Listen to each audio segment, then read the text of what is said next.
दोस्तों यहाँ पे पहला क्वेश्चन आया है। यहाँ पे क्या बोला गया है, लार में कौन सा एंजाइम पाया जाता है। तो दोस्तों आप सभी लोग बताएं इसका करेक्ट आंसर क्या होगा। होपफुली दोस्तों आप सभी लोग ने सही सोचा होगा। लार में कौन सा एंजाइम पाया जाता है दोस्तों, टाइलिन एंजाइम पाया जाता है। ठीक है दोस्तों, कौन सा एंजाइम पाया जाता है, टाइलिन एंजाइम पाया जाता है। आपने कई बार पढ़ा भी होगा। ठीक है, तो यहाँ पे टाइलिन इसका सही आंसर रहेगा। नेक्स्ट क्वेश्चन है, भारतीय सुपर कंप्यूटर का जनक किन्हें कहा जाता है। आपको बताना है दोस्तों, भारत में सुपर कंप्यूटर का जनक किसे कहा जाता है। तो किसे कहा जाता है दोस्तों, डॉक्टर विजय भाटकर को सुपर कंप्यूटर का जनक कहा जाता है। ठीक है, तो आप सभी लोग इसे नोट कर लीजिए, बहुत इंपॉर्टेंट क्वेश्चन है। और मैं आपको बता दूं, जो आप सभी लोग सुनते होंगे परम 8000, परम 10,000, इन्होंने ही उन सुपर कंप्यूटर का आविष्कार किया था। तो यहाँ पे इसका करेक्ट आंसर क्या रहेगा दोस्तों, भारतीय सुपर कंप्यूटर का जनक किसे कहा जाता है, विजय भाटकर जी को कहा जाता है। नेक्स्ट क्वेश्चन है, प्याज किस वनस्पति कुल से संबंधित है। थोड़ा सा कठिन क्वेश्चन है, आप सभी लोग को बताना है। तो दोस्तों इसका करेक्ट आंसर रहेगा एलिएसी कुल से संबंधित है। किससे संबंधित दोस्तों, एलिएसी कुल से संबंधित है। तो आप सभी लोग को इसे नोट कर लेना है, इंपॉर्टेंट क्वेश्चन है। यदि क्वेश्चन आपसे पूछता है कि प्याज किस प्रजाति से संबंधित है, तो इसका आंसर क्या रहेगा, एलिएसी कुल से संबंधित है। तो आप सभी लोग को इसे नोट कर लेना है, इंपॉर्टेंट क्वेश्चन है। नेक्स्ट क्वेश्चन है, ऑक्सीजन, नाइट्रोजन, हीलियम तथा हाइड्रोजन, इनमें से किस गैस का घनत्व सबसे कम होता है। तो आप सभी लोग को पता होगा कि हाइड्रोजन गैस का घनत्व सबसे कम होता है। ठीक है ना, तो यहाँ पे हाइड्रोजन इसका करेक्ट आंसर रहेगा। नेक्स्ट क्वेश्चन है, गुरुत्वाकर्षण बल का मान किस स्थान पर सर्वाधिक होता है।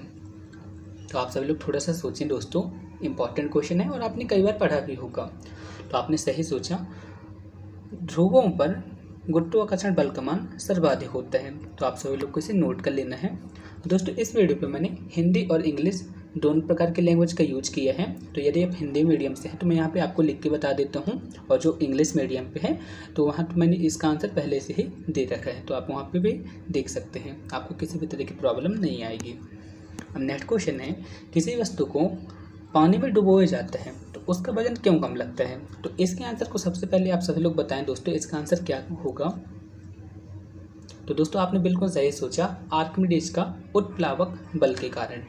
ठीक है, तो यहाँ पे इसका करेक्ट आंसर क्या रहेगा, जब किसी वस्तु को पानी में डुबाया जाता है तो उसका वजन क्यों कम लगता है। तो क्यों कम लगता है दोस्तों, उत्प्लावन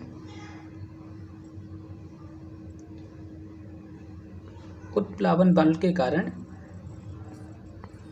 वजन कम लगता है। तो आप सभी लोग को नोट कर लेना है कि जब किसी वस्तु को पानी में डुबाया जाता है ना, तो उसका वजन क्यों कम लगता है दोस्तों, उत्प्लावन बल के कारण वजन कम लगता है। तो आपको इसे नोट कर लेना है, इजी क्वेश्चन है। अब नेक्स्ट क्वेश्चन है, कौन सा रक्त कैंसर की रोकथाम के लिए प्रयोग किए जाने वाले रेडियो एक्टिव समस्थानिक है। अब यहाँ पे क्या बोला है, रक्त का कैंसर यानी कि ल्यूकेमिया की रोकथाम के लिए किए जाने वाला रेडियो एक्टिव समस्थानिक है।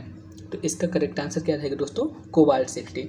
कोबाल्ट 60 का योग रक्त कैंसर को रोकने के लिए किया जाता है, जो कि एक रेडियो एक्टिव समस्थानिक है।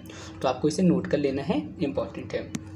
नेक्स्ट क्वेश्चन है, डायबिटीज रोग शरीर के किस अंग के खराब होने से उत्पन्न होता है। अब आपको बताना है कि जो डायबिटीज रोग होता है ना, किस अंग की खराबी से उत्पन्न होता है। तो आप सब लोग बताइए दोस्तों, इजी सा क्वेश्चन है। तो आपने बिल्कुल सही सोचा, पैनक्रियाज एक अंग होता है, इसकी खराबी के कारण डायबिटीज रोग होता है।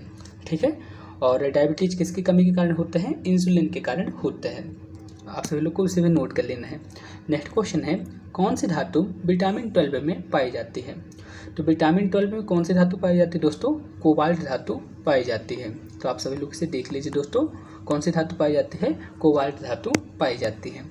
नेक्स्ट क्वेश्चन है, जल लवण में कोई घुलनशील, यहाँ पे क्या बोला है, जब लवण में जब कोई घुलनशील अशुद्धि मिलाई जाती है तो जल के बॉइलिंग पॉइंट पर क्या प्रभाव पड़ता है।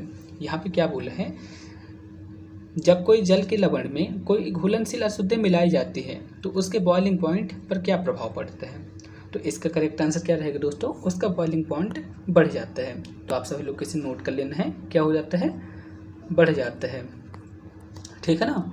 अब नेक्स्ट क्वेश्चन है, लगभग कितनी कैलोरी कार्बोहाइड्रेट का प्रत्येक ग्राम प्रदान करता है।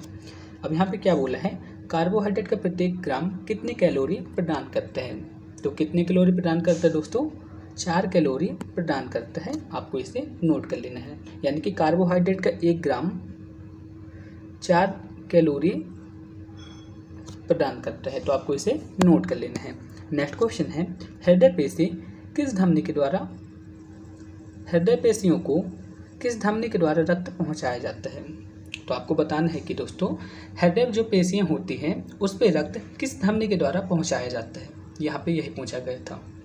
तो इसका करेक्ट आंसर क्या होगा दोस्तों, आप सभी लोग बताएं। तो दोस्तों इसका करेक्ट आंसर रहेगा कोरोनरी धमनी। यहाँ पे मैं लिख देता हूँ, कोरोनरी धमनी द्वारा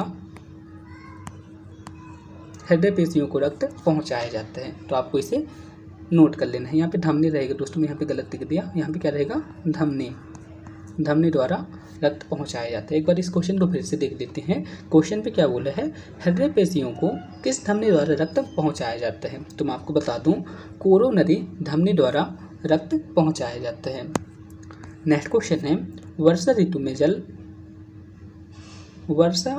में जल पर बनी तेल की परत रंगीन दिखाई देने का क्या कारण है।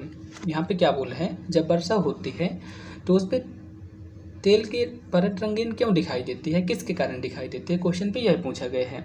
तो इसका करेक्ट आंसर क्या रहेगा दोस्तों, प्रकाश का व्यतिकरण। प्रकाश के व्यतिकरण के कारण, यहाँ पे मैं लिख देता हूँ, प्रकाश के व्यतिकरण के कारण वर्षा ऋतु पे जो तेल की बूंदें रहती हैं ना, रंगीन दिखाई देती हैं, यानी कि इंटरफेरेंस ऑफ लाइट के कारण तेल की परत रंगीन दिखाई देती है। नेक्स्ट क्वेश्चन है, चुंबकीय क्षेत्र की तीव्रता का ऐसा यूनिट क्या है। तो इसका करेक्ट आंसर रहेगा, चुंबकीय क्षेत्र की तीव्रता का ऐसा यूनिट है टेस्ला। ठीक है ना, आप सभी लोग इसे नोट कर लीजिए, आपने कई बार पढ़ा भी होगा। नेक्स्ट क्वेश्चन है, किस दिन राष्ट्रीय विज्ञान दिवस मनाया जाता है। तो इसे आप सभी लोग स्वयं बताइएगा। 28 फरवरी को विज्ञान दिवस मनाया जाता है। नेक्स्ट क्वेश्चन है, इंसुलिन क्या है। तो दोस्तों मैं आपको बता दूं, इंसुलिन एक तरह का प्रोटीन है और इसकी कमी के कारण क्या हो जाता है, डायबिटीज हो जाता है। और डायबिटीज किस अंग की खराबी के कारण होता है, आप सब लोग मुझे कमेंट बॉक्स में बताइएगा। अभी मैंने आपको बताया था, तो इसका आंसर तो आप मुझे कमेंट बॉक्स में बताएंगे ही। नेक्स्ट क्वेश्चन है, लॉग टेबल का आविष्कार किस वैज्ञानिक ने किया था। तो बताइए दोस्तों, इजी सा क्वेश्चन है, आपने सही सोचा। जॉन नेपियर ने लॉग टेबल का आविष्कार किया था। किसने किया था दोस्तों, जॉन नेपियर ने लॉग टेबल का आविष्कार किया था। तो आप सभी लोग इसे नोट कर लीजिए, इजी सा क्वेश्चन है। नेक्स्ट क्वेश्चन है, डायबिटीज के मरीज के लिए इंसुलिन का क्या कार्य है। अब यहाँ पे क्या बोला है, डायबिटीज के मरीज के लिए इंसुलिन का क्या कार्य है। तो जो इंसुलिन होती है ना, रक्त में जो शक्कर की मात्रा को नियंत्रित करती है। तो आप सभी लोग ऐसे लिख सकते हैं, ब्लड में शुगर के लेवल को कंट्रोल करती है इंसुलिन। ठीक है, तो आप यहाँ पे इसे लिख सकते हैं। अब नेक्स्ट क्वेश्चन है दोस्तों, कौन वर्गीकरण यानी विज्ञान के पितामह कहलाते हैं। यहाँ पे क्या बोला है, वर्गीकरण विज्ञान के पितामह किसे कहा जाता है। तो किसे कहा जाता है आप सभी लोग जानते हैं, कार्ल लिनियस को